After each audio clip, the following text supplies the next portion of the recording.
Salut salut, bienvenue pour une nouvelle vidéo et pour le bilan de la palle de l'automne. Donc oui, je sais, on est techniquement mi-décembre et je suis encore en mode Halloween. Vous le voyez pas bien mon t-shirt, mais en gros c'est une tombe sur mon t-shirt avec un espèce de bras squelettique. Je suis encore en mode Halloween alors qu'on est mi-décembre et que vous avez déjà eu, vous, la première vidéo d'ouverture des calendriers de l'Avent, alors que moi, à l'heure où je tourne cette vidéo, je n'ai pas encore commencé à les ouvrir. Voilà, j'aurais pu passer en mode Noël dès le 1er décembre, mais techniquement, l'automne va jusqu'au 21 décembre. Donc, je suis dans le thème, ça va. Et puis, c'est le bilan de la palle de l'automne. Du coup, je me suis dit que c'était pas complètement déconnant de m'habiller comme ça. C'est probablement la dernière fois de l'année que vous me voyez en mode Halloween. Et ça me rend triste. Mais bref, Noël est bientôt là. Écoutez, il est temps de dire adieu à l'automne, même si c'est ma saison préférée. Et c'est la dernière vidéo sur la chaîne dans laquelle mes bibliothèques sont rangées comme ça. La prochaine vidéo qui sortira sur la chaîne, ce sera la deuxième partie de mes ouvertures de calendrier de l'Avent. Et celle d'après, ce sera la réorganisation. Donc dans une semaine pour vous, sort la réorganisation de mes bibliothèques pour l'hiver. Je sais que certains d'entre vous adorent ces vidéos, moi j'adore les faire, j'adore les tourner, les monter un petit peu moins, je dois bien vous avouer, mais bref, je sors 4 réorganisations de mes bibliothèques par an. Oui, je réorganise mes bibliothèques tous les 3 mois, globalement, voilà, à chaque changement de saison, en fait, c'est ça. Bref, là on va revenir donc pas du tout sur tous les livres que j'ai lus cet automne, parce que ça ferait beaucoup trop et qu'en plus vous avez déjà eu la plupart en update. On va revenir donc sur les 4 livres et sur le graphique que j'avais choisi de lire pour l'automne. Il y a à chaque fois 4 thèmes par saison que je choisis pour mettre un livre dedans, plus une BD. Le premier livre c'était le genre, il me semble, puisque le genre que j'ai choisi pour l'automne, et donc que je lis chaque automne au moins un livre de ce genre-là, c'est le policier thriller, et vous m'avez vu en parler assez récemment en vlog de ce bouquin-là. Je suis particulièrement agacée contre monsieur Bertrand Dumes qui a donc écrit Meurtre sur le bassin. Je sais pas si je commence par vous résumer le bouquin ou par vous dire ce qu'il y a dans le résumé, parce que c'est pas la même chose, ou par vous expliquer pourquoi j'ai pas aimé ce bouquin. On va peut-être commencer par le résumé. Dans ce livre, on va rencontrer plusieurs personnages au début. On commence par une jeune fille qui t'explique que elle s'est fait toute belle, elle a mis sa robe, ses talons, machin, bidule, elle allait au resto avec son mec, elle était toute contente, blablabla. Sauf que le gars lui a dit, en gros, désolé madame, on va s'arrêter là, toi et moi. En gros, il l'a quittée. Voilà, et du coup, elle a pété un plomb dans la voiture, parce que du coup, ils vivent ensemble, donc du coup, après le resto, techniquement, il a rompu avec elle, mais ils rentrent ensemble chez eux. C'est une situation délicate, j'entends. Et donc elle a pété un câble dans la voiture et elle est descendue de la voiture. Du coup elle se retrouve dans un champ en plein milieu de nulle part, en talons aiguilles avec une robe. C'est une situation pas du tout confortable, j'entends. Bref, et elle va se balader donc sur les quais de la Teste de Bûche, donc près du bassin d'Arcachon, et constater qu'il y a un début d'incendie. Voilà. Dans le chapitre 2, on rencontre un ostréiculteur un peu chelou qui nous raconte un petit peu son quotidien, mais pas de manière détaillée. En fait, c'est raconté de manière assez floue. Et à ce stade-là du bouquin, j'étais déjà en train de me demander c'est qui ce gars, d'où il sort, pourquoi on me raconte. Je m'en fous en fait, vraiment je m'en foutais. Donc je vous avoue que j'ai pas très beaucoup de souvenirs. Et dans le chapitre 3, on rencontre une autre jeune fille, a priori. Je vous avoue que à ce moment-là, j'avais déjà décroché et plus ou moins déjà décidé d'abandonner le bouquin parce que oui, spoiler, comme vous avez pas compris, j'ai pas été au bout. Bref, on rencontre une jeune fille qui est a priori dans un bar. Tu sens qu'elle a un peu bu, qu'elle est pas tout à fait maître d'elle-même. Et que, bah du coup, c'est de nouveau raconté de manière un petit peu floue. Parce que bah, du coup elle a bu, donc c'est une scène un peu... c'est pas dans le détail et c'est pas très précis comme histoire. Voilà, on raconte ça. Alors, dans le résumé maintenant, qu'est-ce qu'on nous dit? Dans le résumé, on nous parle d'un cadavre calciné découvert dans les décombres d'un incendie. Et puis on nous parle de Pio Wojciechowski. J'écorche carrément le nom, je suis désolée, lieutenant de la SRPJ et ancienne gloire du rugby qui va enquêter. Mon problème est que, premièrement, dans les 3 premiers chapitres, Pio, on l'a pas vu. Et on ne parle même pas de... Enfin, on capte que le premier incendie qu'on a vu, c'est l'incendie dans lequel va y avoir le cadavre. Mais alors après, pourquoi on a tous ces autres détails et tous ces autres personnages? C'est quoi ce bordel? Moi, ça m'agace. Vraiment. quand est-ce que l'enquête va commencer? Enfin, je veux dire, moi, je commence un thriller et un policier pour avoir une enquête. Donc déjà, quand je commence un thriller et un policier et que dans le chapitre 1, je me retrouve avec une jeune femme qui m'explique qu'elle vient de se faire larguer, qu'est-ce que ça fout là? Pourquoi? What? C'est quoi ce délire, en fait? Vraiment? Et deuxième problème que j'ai pour moi, et c'est la millième fois que je le dis sur cette chaîne, je pense, le contemporain et moi, on n'est pas vraiment copains. C'est pas vraiment un genre que j'aime, mais si je veux lire du contemporain, je suis en condition de commencer du contemporain. Vous voyez, je choisis de commencer un livre contemporain et donc je sais à peu près à quoi m'attendre parce que j'ouvre le livre en sachant que ça va être du contemporain. Vous voyez? Mais si j'ouvre un bouquin en m'attendant à un policier thriller à base de cadavres calcinés et d'enquêteurs anciens rugbyman et que je tombe sur une jeune fille qui me raconte sa life à base de rupture, ça me gonfle. Non mais vraiment, je ne comprends pas. Pourquoi tu commences un thriller policier dans le résumé? C'est la première phrase. Hein. La première phrase du résumé, c'est « Sur le port ostréicole de la Teste de Bûche, un cadavre calciné est découvert dans les décombres d'un incendie. » Pourquoi tu mets 50 pages avant d'arriver à commencer cette enquête? Parce que moi, si je commence le bouquin, c'est ça, en fait, que je veux. Et j'ai pas la patience. Alors, peut-être que je peux avoir la patience. C'est rare, mais peut-être que je peux avoir la patience. Mais pas si tu me parles de personnages qui ont a priori rien à voir avec l'histoire, rien à voir avec l'enquête. Je comprends rien, ça me gonfle. Premièrement, ça me gaffe parce que l'enquête elle commence pas tout de suite. Et deuxièmement, ça me gaffe parce que ce que je lis et ce que tu as écrit au début de ton bouquin, ça n'a rien à voir avec l'histoire. Alors peut-être qu'ensuite je comprendrai. Et je ne doute pas que par la suite tu comprends les liens, tu vois. Mais moi j'ai pas envie en fait, c'est pas ce que j'ai envie de lire. Du coup, dès le premier chapitre, j'étais déjà saoulée, je vous l'ai dit en vlog. Alors j'ai continué avec beaucoup de mauvaise volonté. Oui, j'avais plus envie, je voulais l'enquête. Et en fait, très rapidement, dans les premiers chapitres, j'ai compris que soit on n'allait pas du tout être du point de vue de l'enquêteur, soit le point de vue de l'enquêteur n'allait être qu'un point de vue parmi tant d'autres. Et c'est pas ce que j'aime dans le thriller, c'est pas ce que je veux dans le thriller. Moi, je ne suis pas capable de lire et d'aimer un thriller policier qui n'est pas écrit du point de vue de la personne qui enquête. Ça aussi, ça fait 1000 fois que je le répète sur cette chaîne. Le seul problème, c'est que je ne peux pas savoir, avant de commencer le bouquin, de quel point de vue on va être. Voilà. Et là, vraiment, j'ai même retiré le marque-page. Je sais plus jusqu'où j'ai été, je sais pas si j'avais commencé le chapitre 4 ou pas. J'en sais rien. Mais franchement, voilà, après on est avec les pompiers apparemment. Pour moi, c'est du contemporain parce que ce n'est pas écrit comme un thriller. Oui, on a une enquête, oui, on a un mort, mais ces deux éléments à eux seuls ne suffisent pas pour faire du bouquin un policier ou un thriller. C'est pas vrai, non, c'est pas possible, ça ne marche pas en fait. C'est du contemporain avec une petite histoire de meurtre. Mais c'est pas du thriller. Du coup, ça me gonfle, vraiment. Et alors, le résumé est extrêmement mensonger. Hein. C'est pourquoi dans le résumé, on ne nous parle pas des premiers personnages qu'on rencontre. Pour moi, le résumé, il n'est pas censé résumer tout le bouquin. Il est censé te donner les premiers éléments que tu vas avoir dans le livre pour éviter de te spoiler, premièrement, et pour quand même te donner envie d'y aller, tu vois. Bah là, c'est pas le cas, en fait. Donc j'en veux pas forcément à l'auteur, hein. C'est pas lui qui a fait le résumé, tu vois. Mais je sais pas, je suis très déçue en fait, je suis très déçue. J'aurais essayé, voilà, j'aurais essayé. Je l'ai pas précisé, mais du coup, l'ordre dans lequel je vous les montre, c'est de celui que j'ai le moins aimé.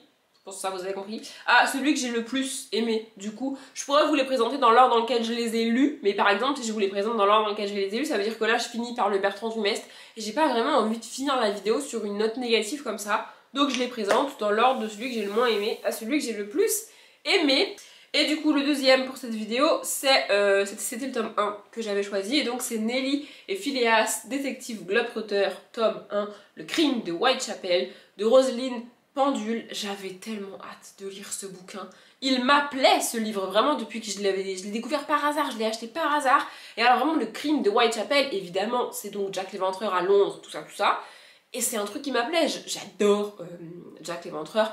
Ça me fascine tout ce mystère en fait autour de Jack l'Éventreur, qui il ou elle était, parce que on part du principe que c'est un homme, parce que on part du principe que la plupart des gens qui tuent et des serial killers, qui plus est violents comme ça, sont des hommes, à l'époque déjà et aujourd'hui encore, donc on dit, et puis ça s'appelle Jack l'Éventreur parce qu'il a envoyé des lettres à la police qu'il a signé Jack l'Éventreur. Mais moi, si je suis une femme, vous voyez, je dis pas que je vais le faire, mais si un jour je me mets à buter des gens parce que je deviens dingue, écoutez, voilà, et que je contacte la police, je signerai avec un nom de mec. Parce que je sais que la police va supposer que c'est un mec qui tue, donc je vais pas signer avec un nom de femme pour les mettre sur la piste d'une femme. Vous voyez ce que je veux dire? Bref, c'est un truc qui me fascine, ce sujet-là. Mais alors là, c'est long, c'est beau, je me suis fait chier, et c'est pas du tout ce à quoi je m'attendais. Moi, je m'attendais vraiment à me retrouver dans ce Londres des années 1800, fin 1880, avec ces crimes de Jack l'Éventreur et tout. Et bah c'est pas vraiment le cas. En gros, on rencontre Nelly, qui veut devenir journaliste et qui vit à New York. Elle est orpheline, donc du coup elle vit dans la rue et elle se débrouille un petit peu pour faire des petits boulots, principalement pour un journal. Elle essaye toujours d'intégrer le journal. Alors on est sur une jeune fille orpheline, seule, dans les années 1880 à New York. On vous dire que c'est pas le meilleur moment pour une jeune fille de vouloir intégrer comme ça un journal.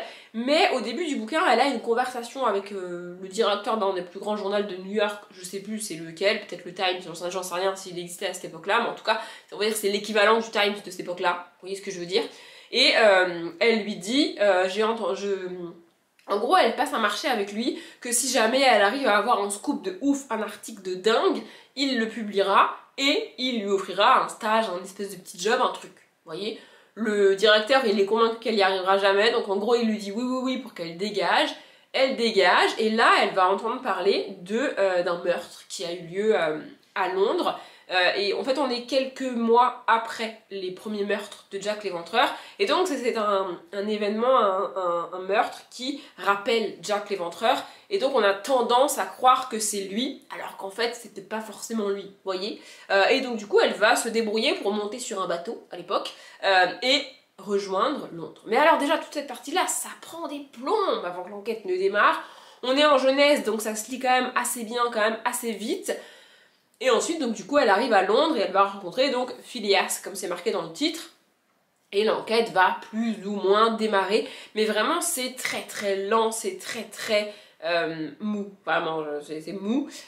Et aussi, ce qui m'a fait abandonner le livre, puisque j'ai été que jusqu'à la page 67, c'est qu'en fait, j'ai pas accroché avec Nelly. Vraiment. Et en plus, c'est marqué Nelly dans le titre. Dans le bouquin, c'est jamais marqué Nelly. On l'appelle Elisabeth. Tout le temps. Vraiment, c'est tout le temps. Alors du coup, j'ai pas compris. C'est un détail, mais ça m'agace, voilà, et vraiment j'ai pas accroché avec le personnage principal, je sais pas, il m'a manqué quelque chose dans son comportement, dans sa manière d'être, je sais pas, je saurais pas l'expliquer, en fait, le sujet est un petit peu resté en surface, je pense que l'excuse c'est que, c'est de la jeunesse, mais en même temps, t'as choisi de parler de Jack l'Éventreur dans un livre jeunesse, donc à un moment donné, faut trouver un équilibre, tu vois. T'es pas obligé de nous détailler effectivement les scènes, les cadavres, les trucs, parce qu'on est en jeunesse, mais on devrait au moins avoir cette ambiance du Londres de l'époque, cette peur qu'il y avait à l'époque, parce que j'ai pas vécu cette époque-là évidemment, mais j'ai même jamais vécu dans une ville, dans un endroit où on te dit qu'il faut faire attention encore plus que d'habitude, fermer les portes, machin bidule,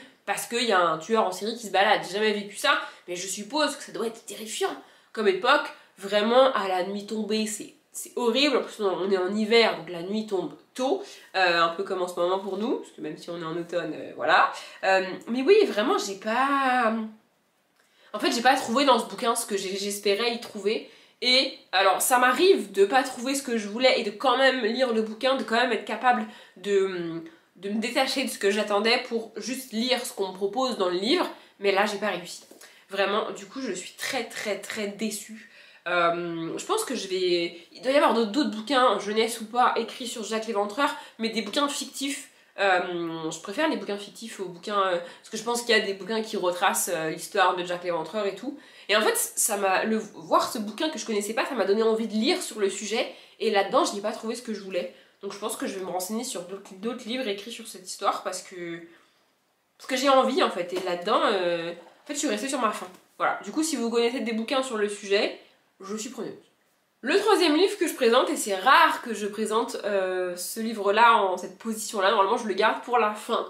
Mais là, j'ai vraiment été très déçue par le graphique qui était donc Une saison chez les sorcières, le tome 1, automne, de Anaïs Goldenberg. Vraiment, j'ai pas trouvé ça ouf.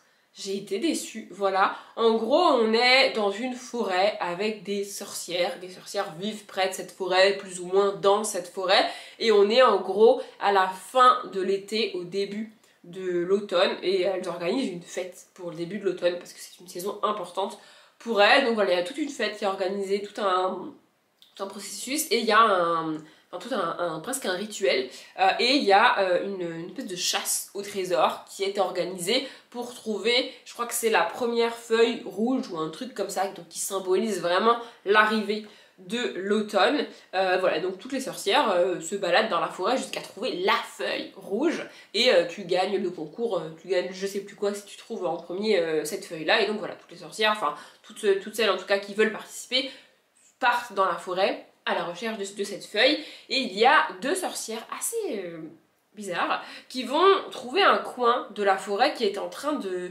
dépérir, de mourir. Ça sent vraiment le cadavre d'arbre, je sais pas si vous voyez ce que je veux dire, mais vraiment la putréfaction, c'est la forêt est en train de mourir. Évidemment la forêt est hyper importante pour les sorcières, et donc elles vont essayer de comprendre ce qui se passe.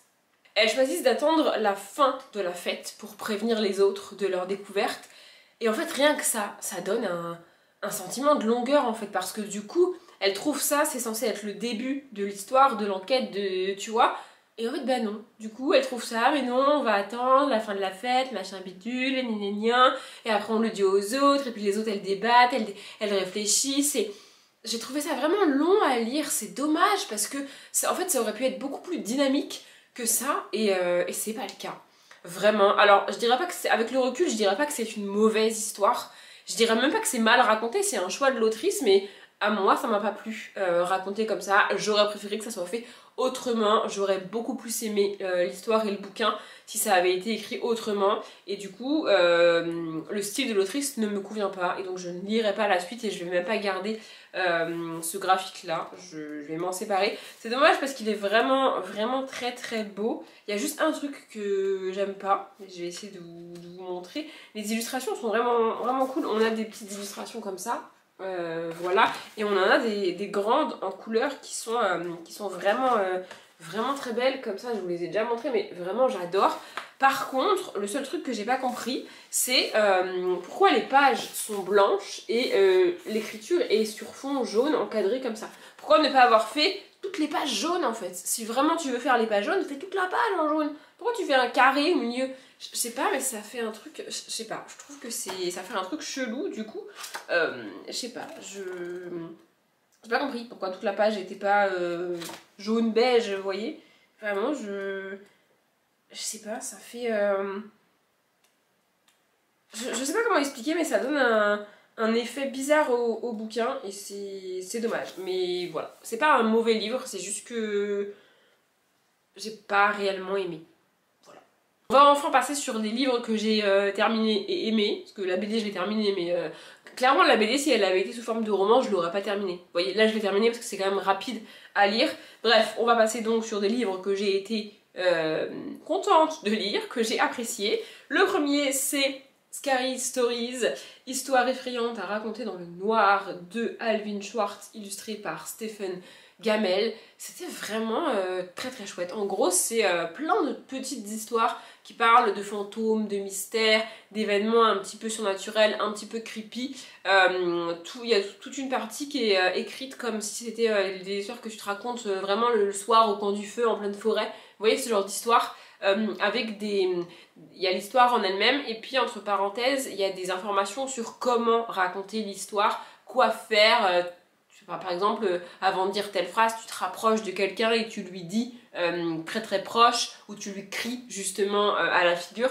Voilà, vraiment c'était assez chouette. Toutes les histoires sont pas égales du coup, et en longueur et en comment dire, et en ce que j'ai aimé ou pas. Vous voyez, mais vraiment c'était assez sympa. Il y a, donc c'est illustré par David Gammel, Stephen Gammel, comme je l'ai dit. Donc évidemment, on a des illustrations. Alors c'est des illustrations un peu chelou comme ça. Vous voyez, un peu... c'est fait pour être vraiment assez creepy. En fait, les illustrations sont faites comme si c'était des vieilles photos récupérées. Vous voyez, et donc du coup, l'image est pas nette, c'est pas... Vous voyez ce que je veux dire?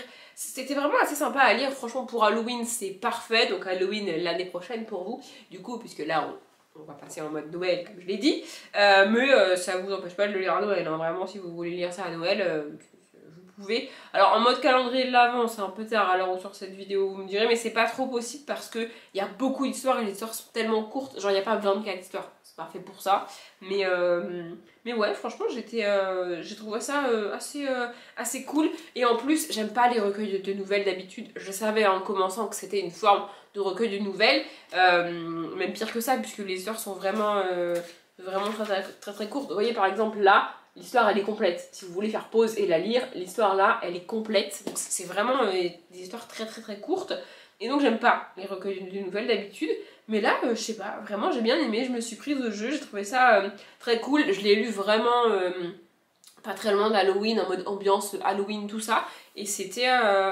vraiment cool. Faudrait que je regarde s'il n'y en a pas d'autres de livres comme ça écrits par Alvin Schwartz ou par d'autres gens, parce que vraiment en fait je m'attendais pas à aimer autant, je m'attendais à trouver ça vite fait sympa, vous voyez, voire à pas aller au bout parce que c'est une forme de recueil de nouvelles, et en fait j'ai trouvé ça vraiment très cool. Et le dernier, donc, c'est la suite de saga, puisque je mets toujours une suite de saga dans ces pales saisonnales. C'est saisonnal, ça se dit? Bref, on s'en fout. Donc c'est Lilligoth, le tome 3, Les Hauts de Hurlefrousse de Chris Riddle. Dans cette saga, on suit donc Lilligoth, le personnage principal ici, qui est la fille de Lord Goth. Sa mère est morte quand elle était assez jeune, et du coup elle est un petit peu confinée dans l'espèce de manoir dans lequel ils vivent avec son père. En fait son père, donc, qui a perdu sa femme, a tellement peur de ce qui pourrait arriver à sa fille qu'il la surprotège.